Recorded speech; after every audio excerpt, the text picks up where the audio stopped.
बढ़ते हुए बता दें कि सीएम का जोधपुर दौरा है। जी हां, बड़ी खबर आपको बता रहे हैं, जहां पर आज मुख्यमंत्री अशोक गहलोत आज जोधपुर जाएंगे और सीएम गहलोत आज जोधपुर दौरा जाकर साथ ही ओलंपिक खेलों का निरीक्षण भी करेंगे। सीएम गहलोत उम्मेद स्टेडियम में आयोजित जो कार्यक्रम है जय नारायण व्यास स्मृति सभागार टाउन हॉल का लोकार्पण भी करेंगे, साथ ही संगीत नाटक अकादमी की प्रतिभाओं को सम्मान भी करेंगे। तो बड़ी खबर आपको बता रहे हैं, जहां पर आज ओलंपिक खेलों का आगाज हो रहा, उम्मेद स्टेडियम में आयोजित होगा यह कार्यक्रम। सीएम गहलोत आज जोधपुर उनका दौरा है सीएम गहलोत का, बड़ी खबर आपको बता रहे हैं।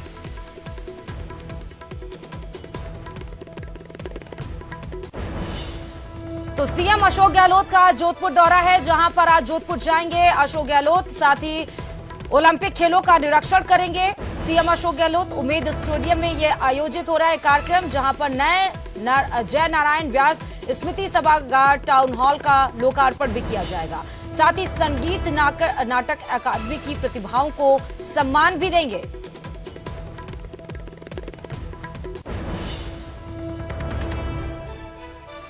बड़ी खबर आपको जोधपुर से बता रहे हैं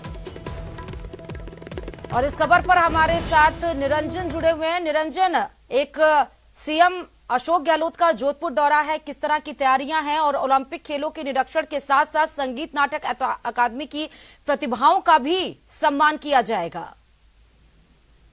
जी देखिए, मुख्यमंत्री अशोक गहलोत का अब जिस तरीके से चुनावी दौरा नजदीक आ रहे हैं और उसके साथ ही साथ जो जीर्णोद्धार और शिलान्यास के जो काम थे, जिनका काम पूरा हुआ है, उनके लोकार्पण का जो दौर है वो भी अब अंतिम चरण के तरफ अग्रसर है। इसी कड़ी के दौर आज जोधपुर में पहले फलोदी और फलोदी के बाद में जोधपुर मुख्यमंत्री का दौरा रहने वाला है। फलोदी नवा जिला बनने के बाद हालांकि पूर्व में एक दौरा मुख्यमंत्री का तय हुआ था, लेकिन कारण विशेष के चलते वे वहां जा नहीं सके थे। इस कारण से अब ये दौरा जो है यहाँ मुख्यमंत्री का फलोदी का रहने वाला है। इसको लेकर के आमजन में भी गजब उत्साह है और उसके बाद में वहाँ फलोदी में जो है ग्रामीण और शहरी ओलंपिक खेल है उनका जो अवलोकन करने वहां जा रहे हैं और वहां एक कार्यक्रम में सभा को भी संबोधित करेंगे। उसके अलावा उसके बाद दोपहर बाद मुख्यमंत्री अशोक गहलोत तो यहाँ जोधपुर पहुंचेंगे और जोधपुर में भी तकरीबन 4 बजे के आसपास जोधपुर के राजकीय उम्मेद स्टेडियम में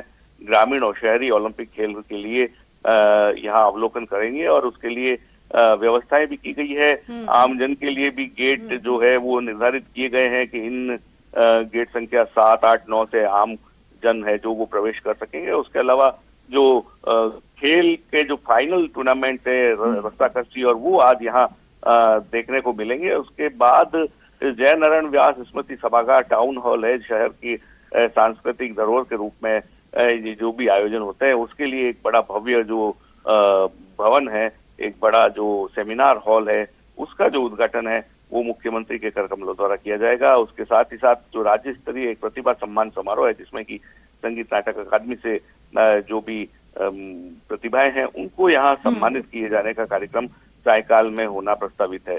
तो कुल मिलाकर के प्रशासन पूरी तरीके से मुस्तैद है, तैयारियां वो पूरी कर ली गई है और फलोदी और जोधपुर के दौरे को लेकर के प्रशासन पूरी तरह से अलर्ट मोड पर जी। बहुत बहुत शुक्रिया रंजन तमाम अपडेट्स देने के लिए। तो बड़ी खबर आपको जोधपुर से बता रहे हैं, जहां पर सीएम अशोक गहलोत आज जोधपुर जाएंगे और ओलंपिक खेलों का निरीक्षण भी करेंगे। उम्मेद स्टेडियम में यह कार्यक्रम आयोजित हो रहा है, साथ ही संगीत नाटक अकादमी की प्रतिभाओं का सम्मान भी करेंगे। और खबरों में आगे बढ़ते हुए जयपुर से यह बड़ी खबर आपको बता दें, जहां पर पीसीसी में आज फिर से शुरू होगा बैठकों का दौर और सीनियर पर्यवेक्षक मधुसूदन मिस्त्री जयपुर आएंगे। साथ ही पीसीसी में 10 बजे से बैठकों का दौर शुरू हो जाएगा। जी हां, लोकसभा प्रभारियों और कोऑर्डिनेटर्स की बैठक ली जाएगी। बड़ी खबर आपको बता रहे हैं, 10 बजे से पीसीसी की बैठक की शुरुआत हो जाएगी और एक बार फिर कांग्रेस की तरफ से बैठकों का दौर जारी है। सीनियर पर्यवेक्षक मधुसूदन मिस्त्री इस बैठक को लेंगे। 10 बजे से इस कार्यक्रम की शुरुआत होने की बात कही जा रही है। अब से कुछ घंटे के बाद ही आपको मधुसूदन मिस्त्री लोकसभा प्रभारियों कोऑर्डिनेटर्स की बैठक लेते हुए नजर आएंगे। जयपुर से ये बड़ी खबर आपको बता रहे हैं और साथ ही आपको जयपुर से एक बड़ी खबर और बता दें, जहां पर कांग्रेस का मिशन रिपीट कार्यक्रम कांग्रेस करेगी अहम बैठक। लीडरशिप डेवलपमेंट मिशन पर अहम बैठक। जी हां, पीसीसी में दोपहर 2 बजे से शुरू होगी बैठक और नए लीडरशिप को लेकर मंथन होगा, राजनीति में आगे बढ़ाने को लेकर मंथन होगा। साथ ही कांग्रेस नेता के राजू ये बैठक लेंगे। तो 2 बजे से देखिए बैक टू बैक कांग्रेस अपने किस तरह से कार्यक्रम को आगे बढ़ा रही है विधानसभा को देखते हुए। साथ ही लोकसभा प्रभारियों कोऑर्डिनेटर्स की बैठक जहां 10 बजे पीसीसी वॉर रूम में शुरू होगी, जहां पर सीनियर पर्यवेक्षक मधुसूदन मिस्त्री नजर आएंगे।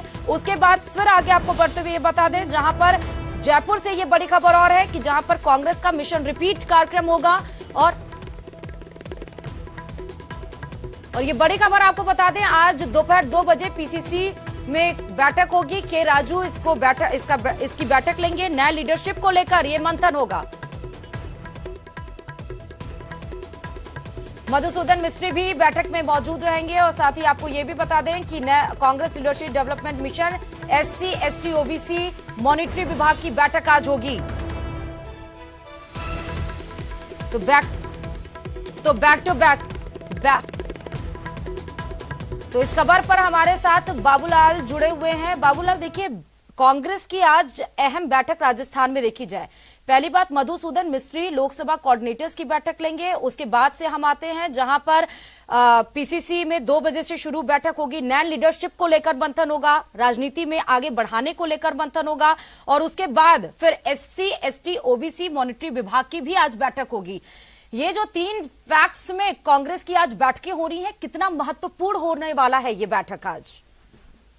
देखिए, राजस्थान विधानसभा चुनाव के लिहाज से बहुत ही इम्पोर्टेंट मीटिंग्स हैं और मधुसूदन मिस्त्री राहुल गांधी के बहुत नजदीकी माने जाते हैं और विधानसभा के साथ साथ लोकसभा चुनाव की पार्टी कर रही है।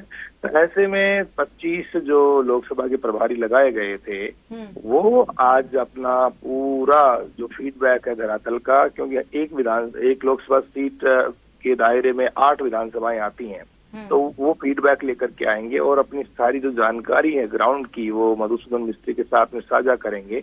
मधुसूदन मिस्त्री गुजरात के बड़े नेता रहे हैं और राहुल गांधी ने उनको कई प्रदेशों की जिम्मेदारियां चुनाव के दौरान दी हुई हैं, तो वो बहुत बारीकी से समझ रखते हैं कि चुनाव में कैसे कांग्रेस पार्टी जीत सकती है। तो जो फीडबैक आएगा आज की बैठक में वो जानकारी पार्टी के आलाकमान और पार्टी के राष्ट्रीय अध्यक्ष के साथ साझा करेंगे। तो राजस्थान में जो चुनावी माहौल है उसमें जमीनी धरातल के जो सर्वे हो रहे हैं और बाकी की जानकारियां हैं, तरह तरह की जो रिपोर्ट्स हैं, ऑब्जर्वर्स की रिपोर्ट्स हैं, कोऑर्डिनेटर्स की रिपोर्ट्स हैं, तमाम जानकारियों को साझा करने के बाद जो प्रत्याशी चुनाव जीतता हुआ दिखेगा उसको टिकट दिया जाएगा। इसलिए आज की बैठक का बहुत महत्वपूर्ण है। जो दूसरी एक और बैठक है जो लीडरशिप पर डेवलपमेंट मिशन की है, कांग्रेस पार्टी का कोर वोट है SC ST OBC और माइनॉरिटी, इसी वोट बैंक की बदौलत कांग्रेस पार्टी चुनाव जीतती रही है। तो इस वर्ग में नई लीडरशिप को आगे लाया जाए, तो उसके लिए प्रतिभाओं को चुन चुन करके आगे लाया जाता है और उनको फिर प्रशिक्षण दिया जाता है कि आप आगे बढ़िए ताकि ये जो वर्ग है ये राजनीति की मुख्य धारा में हमेशा बना रह सके। तो उसको लेकर के बहुत सारे नेताओं को शॉर्टलिस्ट किया गया है। उन्हीं नेताओं की आज बैठक होगी और हो सकता है कि उसको टिकट भी दी जाए, क्योंकि जो LDM है वो कांग्रेस पार्टी आगे के चुनाव को ध्यान में रख करके कर रही है ताकि कांग्रेस जब चुनाव लड़े तो जो उसका मूल वोट है वो उसके साथ बना रह सके और नई पीढ़ी भी उसके साथ में खड़ी रह सके। इसलिए नई लीडरशिप को उभारने के लिए, उनको मौके देने के लिए, उनको चुनाव में उतारने के लिए ये बैठक की जा रही है और कई दिनों से ये कार्यक्रम चल रहा है पार्टी का, तो उसकी भी आज अहम बैठक होने जा रही है। तो उसमें भी जो नई प्रतिभाएं आ सकती है राजनीति में, तो उनको भी मौका देने पर चर्चा होगी। बिल्कुल। और बाबू लाल, ये भी देखना होगा कि जो लोग ये कह रहे हैं, जो लोग ऑलरेडी सियासत में मजबूती से अपने पैर जमाए हुए हैं, जो ये कह रहे हैं कि उनको डरने की जरूरत नहीं है, वो वहीं से जीतेंगे, उनकी सीट का कुछ भी नहीं होगा, उनके ऊपर क्या इफेक्ट होने वाला है? क्योंकि बड़ी बैठकों में SC ST OBC मॉनिटरी विभाग की बैठक है, लीडरशिप डेवलपमेंट की बैठक है, लोकसभा कोऑर्डिनेटर्स की बैठक होने वाली है, उनके ऊपर क्या इफेक्ट होने वाला है? जी देखिए, जो जीतेगा, जो जिसकी फीडबैक पॉजिटिव है उसे तो कोई डर नहीं है, लेकिन जहां पर आपकी रिपोर्ट्स खिलाफ हैं, जनता का फीडबैक पक्ष में नहीं है, तो फिर वहां पर नए लोगों को मौके दिए जाएंगे, क्योंकि ये चुनाव कांग्रेस पार्टी ने तय किया कि वो जीतने के लिए लड़ रही है। तो इस बार समझौते नहीं किए जाएंगे, सिफारिशें नहीं चलेंगी, जनता जिसको जिताना चाहती है उसी के पक्ष में जो है पार्टी टिकट देने की उसको कोशिश करेगी। तो इस बार बहुत सोच समझ कर टिकटों का बंटवारा होगा, सही टिकटों का वितरण होगा, तब कहीं जाकर पार्टी चुनाव जीत पाएगी, क्योंकि आसान नहीं है। 5 साल बाद जब सरकारें बदल रही है पिछले 25 साल में, तो ऐसे में कांग्रेस पार्टी का फिर से सत्ता में लौटना बहुत मुश्किल और चुनौतियों भरा काम है। तो ऐसे में सही टिकट का बंटवारा करने के लिए बहुत सारा होमवर्क किया गया है, और उसी होमवर्क को अब पार्टी जब टिकटों का बंटवारा होगा तो उसको लागू करेगी, ताकि जब टिकट का बंटवारा हो तो कोई उसके ऊपर तोहमत नहीं लगाए कि गलत आदमी को टिकट दे दी, नहीं तो ये जीत सकता था, कांग्रेस यहाँ पे जीत सकती थी। तो अपने माथे पर जो कलंक लगा हुआ कांग्रेस पार्टी के, हर 5 साल में सरकार रिपीट नहीं करने का, तो उसको वो धो देना चाहती है चुनाव के जरिए। इसलिए अच्छे से अच्छा और बेहतर से बेहतर कैंडिडेट चयन की जो। और बाबूलाल, क्योंकि ये मेरा नेक्स्ट क्वेश्चन भी होने वाला था, जो आपने अभी बोला कि राजस्थान की जो सियासत है कि 5 सालों में सरकार ना रिपीट होने की, और लगातार बैठकें चल रही हैं। गौरव गोगोई आए, लगातार मंथन हुई, रातों रात सुबह से लेकर शाम तक। जब वो निकलते थे कहते थे कि बिल्कुल भी चेहरे पे थकान नहीं है, लेकिन हालांकि आप लोग ने ही बताया कि और लीडर्स को देख कर ऐसा नहीं लग रहा है कि चेहरों पे थकान नहीं है। लेकिन खैर, लेकिन आज जो मधुसूदन मिस्त्री और फिर के राजू, ये जो जो बैठकें होने वाली हैं, ये हम ये मान सकते हैं कि राजस्थान के फेवर में क्या ये बैठकें होने वाली हैं? इनका इफेक्ट उनके फेवर में आ रहा है? क्योंकि आप लोग वहां पर हैं, लोगों से भी बात करते हैं, इन बैठकों का असर आम जनता के ऊपर कैसा हो रहा है? देखिए, कांग्रेस पार्टी को बड़ी ही उम्मीद भरी निगाह से जनता देखती है। जनता ये देख रही है कि सही कौन है, कौन बेहतर प्रशासन दे सकता है, कौन गुड गवर्नेंस दे सकता है, और कौन सूबे को तरक्की की राह पर तेजी से आगे ले जा सकता है। तो जनता बहुत ही सोच के, बहुत ही तोल मोल करके और अपना वोट देती है। और ऐसी सूरत में जब बीजेपी ने भी पूरी एड़ी चोटी का जोर लगा रखा है, उनकी परिवर्तन यात्राएं शुरू हो रही हैं, तो कांग्रेस पार्टी कमजोर नहीं रहना चाहती, क्योंकि माहौल बनाने में बीजेपी बहुत आगे रहती है। क्योंकि बड़ी सभाएं अभी कांग्रेस पार्टी ने शुरू करी, सिर्फ राहुल गांधी की एक बड़ी सभा हुई है, अब मल्लिकार्जुन खड़गे की जो है रैली होने जा रही है भीलवाड़ा में। तो जो माहौल कांग्रेस बीजेपी बना रही है, उसका मुकाबला करने के लिए कांग्रेस को भी मैदान में उतरना पड़ेगा। बैठकों में तो पीछे नहीं है कांग्रेस पार्टी, लेकिन बड़ी जब जनसभाएं नहीं होंगी तो लोकमत का निर्माण होगा। जनता देखेगी कि कौन आगे चल रहा है, जनता किसके पीछे आ रही है, युवाओं में भीड़ किसके पीछे आ रही है। बिल्कुल, बहुत बहुत शुक्रिया बाबूलाल तमाम जानकारी देने के लिए। तो आज कांग्रेस की बैठकों का दौर देखिए किस तरह सिलसिलेवार तरीके से 10 बजे से लेकर लगातार पीसीसी में, जहां पर मधुसूदन मिस्त्री 10 बजे बैठक लेंगे, SC ST मॉनिटरी विभाग की बैठक होगी, उसके बाद तमाम लीडरशिप कोऑर्डिनेटर की बैठक होगी। तो जिस तरह से एक तरह से बीजेपी जो अपने मिशन राजस्थान की तरफ परिवर्तन यात्रा निकाल रही है, आज हरी झंडी एक तरफ जहां बीजेपी की तरफ से गृह मंत्री अमित शाह दिखाएंगे, तो वहीं कांग्रेस भी पीछे नहीं है। बैठकों की दौर के जरिए पूरी वो कोशिश कर रही है कि किस तरीके से वो चुनावी मैदान में उतरे और किस तरह से कंडीशंस को अपने फेवर में ले। और खबरों में आगे बढ़ते हुए आप बता दें, जहां पर दौसा में चिकित्सा मंत्री परसादी लाल मीणा ने डेपुटेशन को लेकर बड़ा बयान दिया है। जी हां, परसादी लाल मीणा ने कहा है कि डेपुटेशन व्यवस्था चोर रास्ता है और डेपुटेशन करने वाले लोग इसके लिए 10 से 15 लाख रुपए देते हैं। बड़ी खबर आपको बता रहे हैं, जहां पर जब डेपुटेशन होता है तो डेपुटेशन कभी फ्री नहीं होता है। उन्होंने कहा कि जो चोर होते हैं, जिन्हें काम नहीं आता है और ना काम करना चाहते हैं, वे लोग डेपुटेशन करते हैं। यह चोर दरवाजा है। मंत्री मीणा ने कहा कि डेपुटेशन करवाना और करना दोनों के खिलाफ कानून बनना चाहिए। डेपुटेशन के खिलाफ उन्होंने मुख्यमंत्री से भी निवेदन किया है। बड़ी खबर आपको बता रहे हैं, जहां पर चिकित्सा मंत्री परसादी लाल मीणा का यह बड़ा बयान आया है। और इस दौरान परसादी लाल मीणा ने कहा कि चिकित्सा विभाग में भी बड़ी संख्या में डेपुटेशन थे, ऐसे में उन्होंने एक साथ सभी डेपुटेशन रद्द किए हैं, जिसके बाद अब पूरी तरह चिकित्सा विभाग में मामला सेट है और एक भी डेपुटेशन नहीं है। कहता हूँ आपके विद्यालय में जिस तरह की डेपुटेशन पहले मेडिकल हेल्थ में भी बहुत था, और ये एजुकेशन में भी डेपुटेशन कराते ही चोर दरवाजा है। जो लोग चोर होते हैं वो अपना डेपुटेशन करवाते हैं, जिनको काम नहीं आता है, जो काम नहीं करना चाहते हैं, वो लोग डेपुटेशन कराते हैं।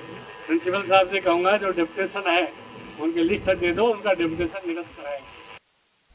और खबरों में आगे बढ़ते हुए बता दें, बड़ी खबर इस वक्त की, जहां पर प्रदेश में बिजली की किल्लत बरकरार है और ऊर्जा विभाग ने उपभोक्ताओं से अपील की है कि बिजली आपूर्ति व्यवस्था में सहयोग मांगी गई है। मॉनसून की कमी के कारण मांग में लगातार बढ़ोतरी की जा रही है। सितंबर के पहले दिन 3,688 लाख यूनिट की मांग की गई है। उधर